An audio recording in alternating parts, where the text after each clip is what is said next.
والحمد لله رب العالمين والصلاة والسلام على أشرف الخلق أجمعين محمد وأهل بيته الطيبين الطاهرين اللهم صل على محمد وآل محمد وعجل فرجهم. The subject of fiqh, and we are at the subject of tayammum. We discussed before that tayammum, to be done, the things on which tayammum is allowed is actually the dust, whether it is sand or it is ordinary dust or dry clay, let us say. And on that dust we perform our tayammum. There are certain conditions mentioned here in the issues of tayammum, that if there is no dust and if you have a stone or a brick or a small stones, you put them together and you can do tayammum on them. But as a recommended precaution, that if there is something with dust, is better to do on that which has dust, And you should not clean your hand after dust completely, that little dust remains, so that you perform tayammum.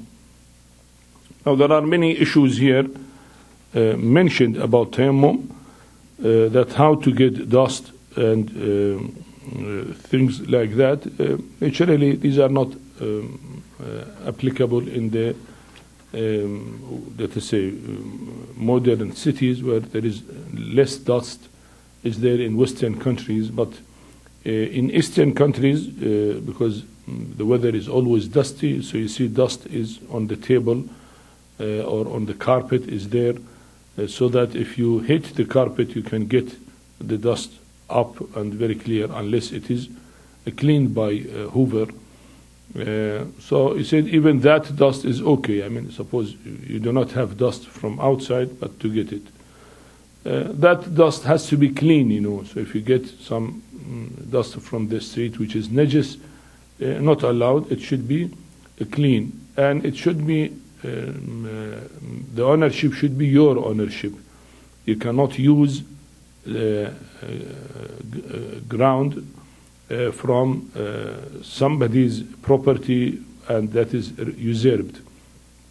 Somebody's house, you go and you take from the ground of his house something to keep it with you without his permission, not allowed. So it has to be your ownership. In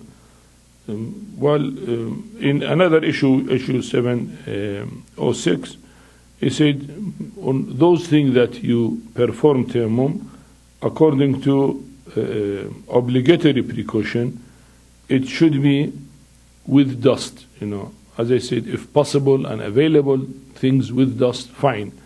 Otherwise, if not, then you can do it with other things, because he mentioned many things at the beginning which can be done on earth, sand, lump of a clay or a stone, but the recommended precaution is that if earth is available, tayammum should not be performed on anything else. And here he added as obligatory precaution on issue 706 that it should have certain dust, and then after hitting the hand some dust should remain, I mean, again he add more issues that dust of the ground should be original. Now if it is mixed with salt, let us say saltish ground, or with other things which is not really dust, little dust is not sufficient. It should be dust, may not be pure 100%, but at least if you look to it to say it is dust. So these are the general issues about it. Now we come to method of performing tayammum, issue 708. So in performing tayammum instead of wudu,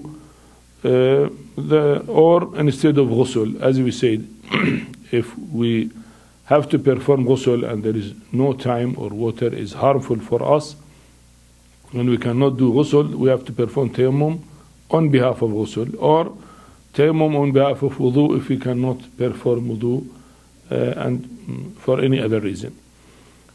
So they said 4 things are obligatory. The first thing is to have intention, because this is ibadat, so you have to have intention that I perform tayammum on behalf of wudu, qurbatan Allah ta'ala, because I cannot perform wudu, or on behalf of ghusl because I cannot perform ghusl, qurbatan Allah ta'ala. So intention is necessary. The second one is to do it by hitting both hands on the floor. We said we get floor, and sometimes you can make a dust in a piece of cloth, and you tie it, and when you need, then you spread it, it become sprayed all over, and then you sit. Now some ulama said you have to hit the floor. According to Ayatullah Al-Sistani, you may hit or you may put your hand on it. So if you put your hand is okay, if you hit is okay. Probably to cover the views of all ulama is better to hit, even a light hit, not necessarily very severe, but little just hit, and your hands has to hit together, not partly you hit, no, you hit together. That is the second condition. He said according to obligatory precaution, it's better to read the issue because it is sensitive. First, intention. Second, striking or keeping both the palms. So he said striking or keeping, according to Ayatullah Sistani. Other ulama said has to be striking. As I said, better to do striking so you can cover both the views. Both the palms on the object on which tayammum is valid. Object means the ground. As an obligatory precaution, this should be done by both the palms together. So not one after the other, both the palms together. And third, wiping or stroking the entire forehead with the palms of both the hands. And as an obligatory precaution, its 2 ends commencing from the spot where the hair of one's head grow down to the eyebrow and above the nose. And it is recommended that the palms pass over the eyebrows as well. So the way to do it is actually after striking the hands, you may clean some of the dust there, well, some remain, and you have to wipe from the forehead where the hair will grow. You start from up, come down till the eyebrow and end of the nose, top of the nose, and you wipe. Naturally, if you have rings, you cannot have the ring because rings will prevent wiping. You have to take the rings out from the hand.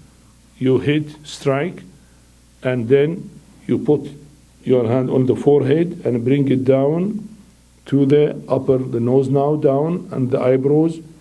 And be careful about the thumb to wipe this side of the forehead, because sometimes when you bring down, you forget this side of the forehead. Also, your hands practically has to be tight to come down so that you can wipe this area above the nose. If your hands are open, then you see above the nose is not wiped. You see, if the hands are open, above the nose will not be wiped.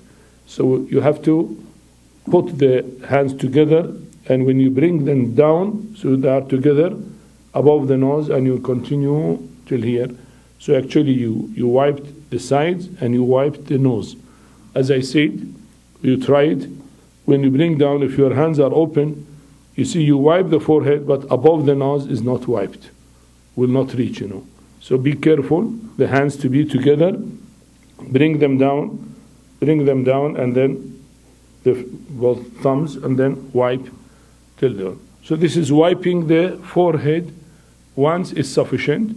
He said recommended to wipe the eyebrows. Well, actually up to eyebrows is sufficient, but recommended to wipe also the eyebrows, that is recommended. And as I said, to head of the nose. So that is the third action. We said intention, striking the hands, wiping the forehead, and we come to the fourth condition, as mentioned, to pass the left palm over the whole back of the right hand, and thereafter to pass the right palm over the whole back of the left hand. Means after finishing wiping, you wipe the right hand with the left hand till the end, and wipe then the left hand with the right palm. Again here, a practical problem: when you wipe, usually the thumb is not wiped. You go to the side of the thumb, you see, be like this. The thumb is not wiped. So you have to extend the thumb and you wipe it properly. So you wipe that and you extend the thumb so that you can wipe it also properly. Some people, if they put the thumb together with other finger, they wipe, so the wiping will not come above the thumb, will come to the side, and there is a gap, you know. This is just a practical matter, so one has to remember. And then the left hand also to be wiped, also the thumb to be wiped properly. So that is it is recommended, a fifth action is recommended. Some ulama may say obligatory recommendation or precautional one, not obligatory recommendation, is to do it again, to strike again, but then the next time to wipe only the both hands, you know, not the forehead. First striking forehead and the hands, the second strike only the hands to be wiped. Now there are details. Some said if tayammum on behalf of ghusl, now the second time striking is necessary or not. However, if you do it, it is recommended, and that is okay, and you cover the views of all ulama. If not, let us say, according to Ayatullah Al-Sistani, it is recommended, not obligatory. So this is how to do tayammum.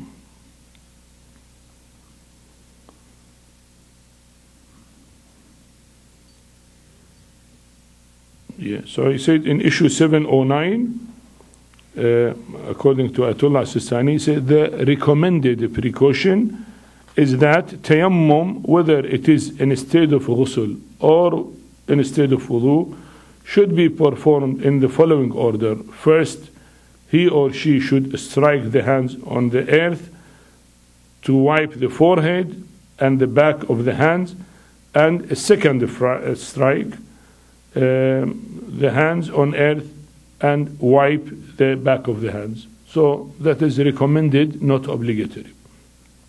We come to different orders regarding tayammum. Now this is the way of tayammum, but there are a lot of details.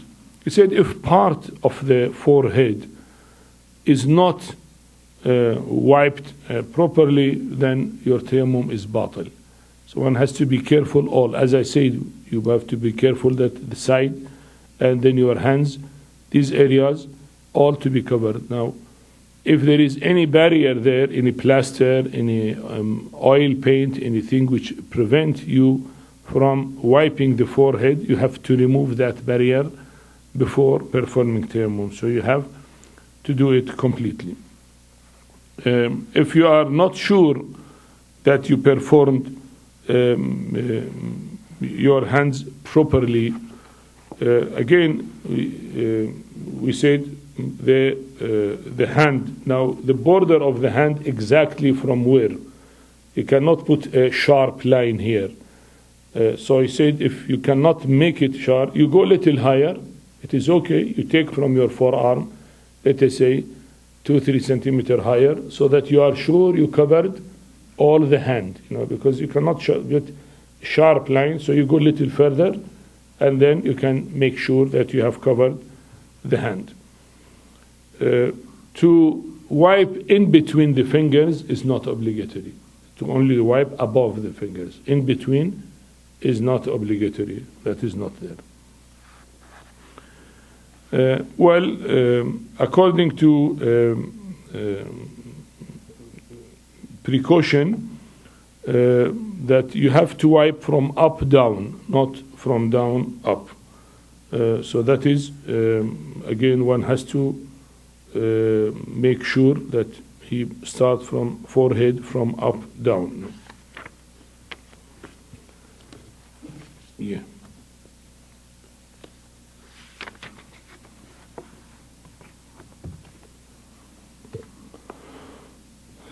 As we said in wudu, that the performance has to be one after the other directly. There is no big gap.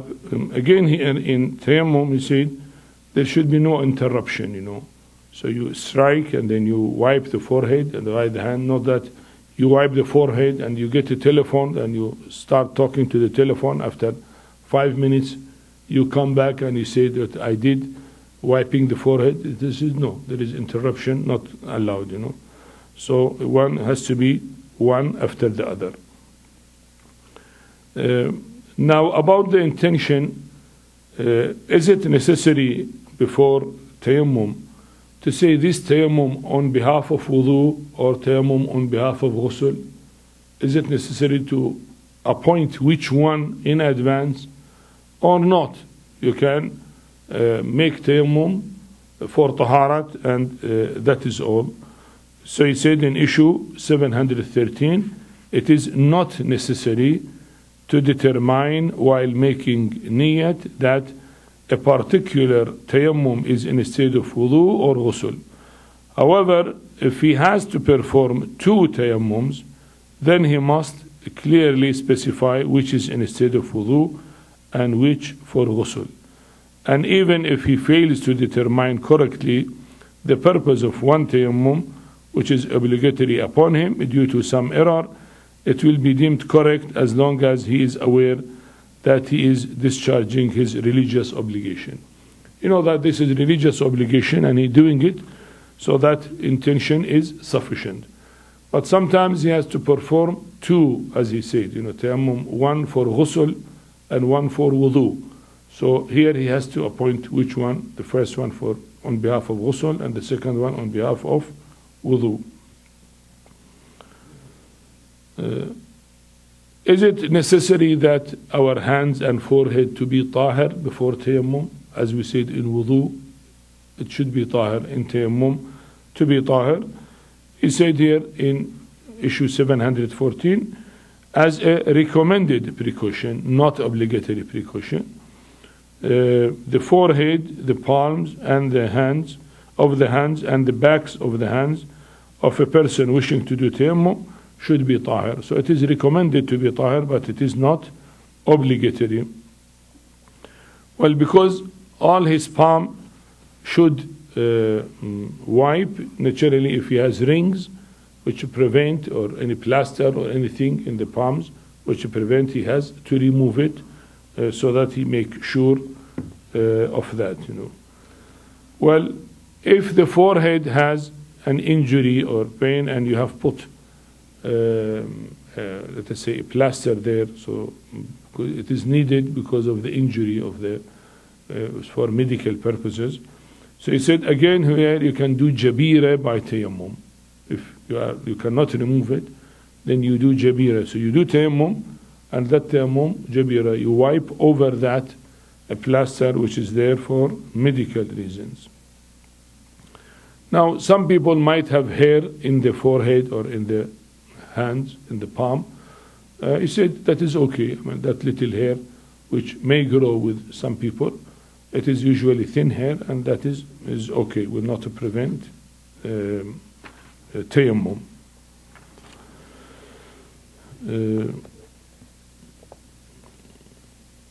Now if somebody has to perform tayammum, but he is sick, you know, I mean, usually those who have to do tayammum are not healthy people, are sick. And if he is sick, he cannot bring the ground for himself, you know, or the dust to be put or sand. So the people can bring near him, and then he strike with his own hand and wipe with his own hand. Now, some people cannot move their hand for any reason because of pain or semi-paralysis or whatever it is. So others are allowed, if they cannot, to take their hand and then they do the strike on the floor for tayammum. And then he move the hand of the patient, and with hand of the patient do tayammum. Now, if that even not possible, for whatever reason, whether there is a fracture, they cannot move it, both hands are tight, then someone who will do with hand of the helper. The helper will do that strike and then wipe forehead of the patient and wipe hands of the patient if possible. And that is okay, because he himself is too ill and he cannot do it, or maybe he has a fracture and he cannot move his hands.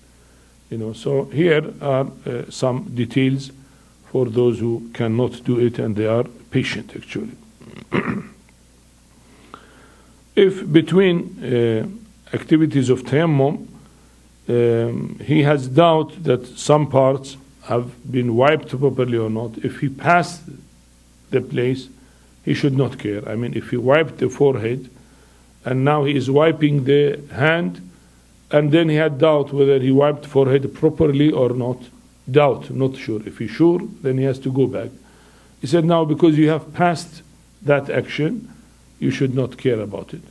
And if he doubted about the, let us say, left hand, whether has been wiped properly or not, he said if he finished, and let us say he was busy to do some other work, and after 5 minutes then he had doubt, okay, now did he wipe, for example, properly the thumb or not? It's only doubt.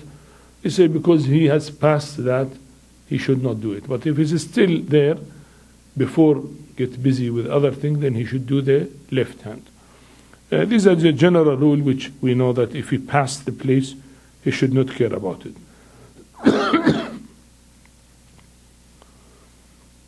And again in issue 721, after wiping the left hand, if he has again doubt, has he performed proper tayammum? Again he said he should not care for that doubt.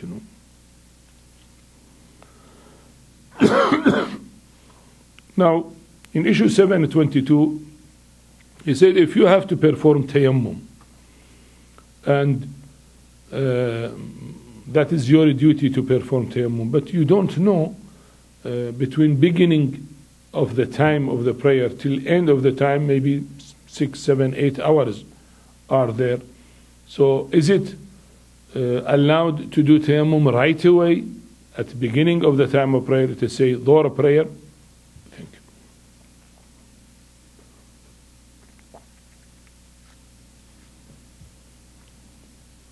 Dhuhr prayer, for example, is at 1 o'clock, midday, and sunset is 9 o'clock, for example. So you have 8 hours time. So if you need to perform tayammum because now water is harmful to you, or you have injury and so on, whatever reason, genuine reason for that, are you allowed at beginning of the time, at 1 o'clock, you perform tayammum and offer your prayer, or you have to wait till the end of time of the prayer, till let us say 7:30, 8:30, till end of the time?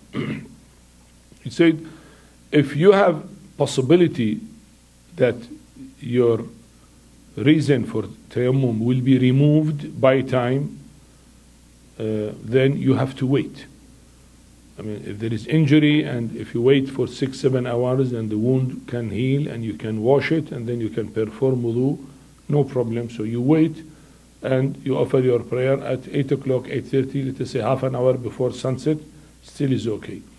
But if you are sure that the sickness, let us say like you have a fracture, for example, or things like that, that you cannot do wudu at all, and that naturally will remain for many days, so in that case you are allowed to perform tayammum at the beginning of the time of the prayer.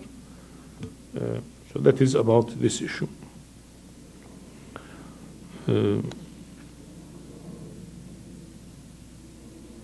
You see, if in issue 725, he said if somebody's duty, it is permissible for a person who cannot do ghusl or wudu to offer with tayammum the daily mustahab prayers for which the time is fixed. You see, the mustahab prayer, let us say for dhuhr prayer, is at beginning of the time. For asr also after dhuhr prayer. Now if he delay his prayer till near sunset, then the time for mustahab prayer will go. So he can perform tayammum and perform nafila and wait for obligatory prayer till he can clean, let us say, his part and do wudu. Or if he found that no, still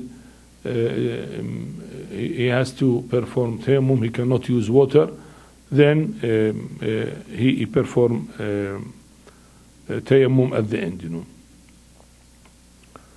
In issue 726 said if a person does ghusl in a state of jabira and perform tayammum as a measure of precaution, and after having prayed he experienced a minor hadath, he should do wudu for subsequent prayers, and if that hadath has occurred before he had prayed, he should do wudu for that also. You see, if he has, his duty is to perform ghusl with jabira and then tayammum as, let us say, obligatory precaution. He performed ghusl with jabira, performed tayammum, and performed the first prayer, let us say dhuhr prayer. After dhuhr prayer, he went to toilet and he passed urine, so his taharat has been nullified. So he said for the next prayer, for asr prayer, already he did tayammum for the ghusl. He no need for tayammum. He has to perform wudu for the other prayers. He can perform wudu, but for ghusl was difficult. I mean, maybe the injury or other is in his leg or in his abdomen, not in his hand. So he can perform wudu, but for ghusl, that ghusl has to be with jabira, and in certain situations said, then tayammum is obligatory also. So what he wants to say that the tayammum which is done for the ghusl is sufficient for ghusl. Now, if he did something to nullify his taharat, he has to perform wudu for the prayer. If before starting the prayer, then he has to perform wudu. If after finishing one prayer for the second prayer, again he has to perform wudu. But no need to repeat the ghusl because the first tayammum is for the ghusl.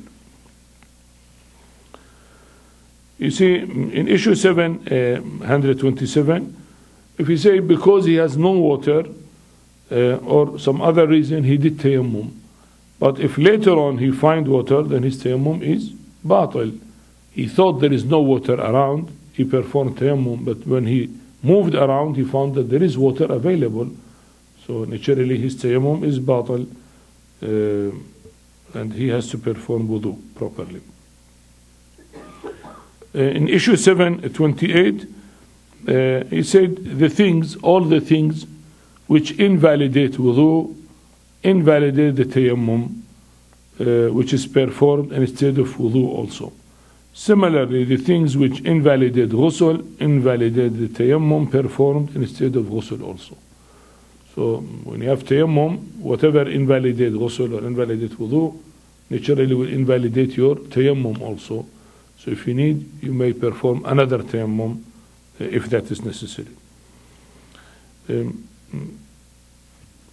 Issue 729, if one has upon him several wajib ghusls, but he cannot do them, it is permissible for him to perform one tayammum instead of all those ghusls. But the recommended precaution is that for each of those ghusls, he should perform a separate tayammum. Now he has ghusl masil mayyit, for example, and ghusl of janaba. Two ghusls are wajib. Well, is it sufficient one tayammum for both of them or two? He said one is sufficient, but as a recommended precaution, he may perform one tayammum for each ghusl. Yes. Well, these are general things which are mentioned about tayammum. It comes at issue 735. It said, in some cases, it is better that a person should give qada for the prayers which he offered with tayammum. Now, if you perform tayammum and offer a prayer, when his health is all right and he can perform wudu or ghusl, he has to perform qada. So it not has a must, but it's better. Here are some conditions. He said, first, when he was afraid of harm caused by using water and yet intentionally entered a state of janabat and offered a prayer with tayammum. He know water is harmful for him, but still he entered in a state of janabat intentionally. So here, as recommended, that he do tayammum because he had no water, but later on when he got water and performed ghusl, he do qada of his prayer.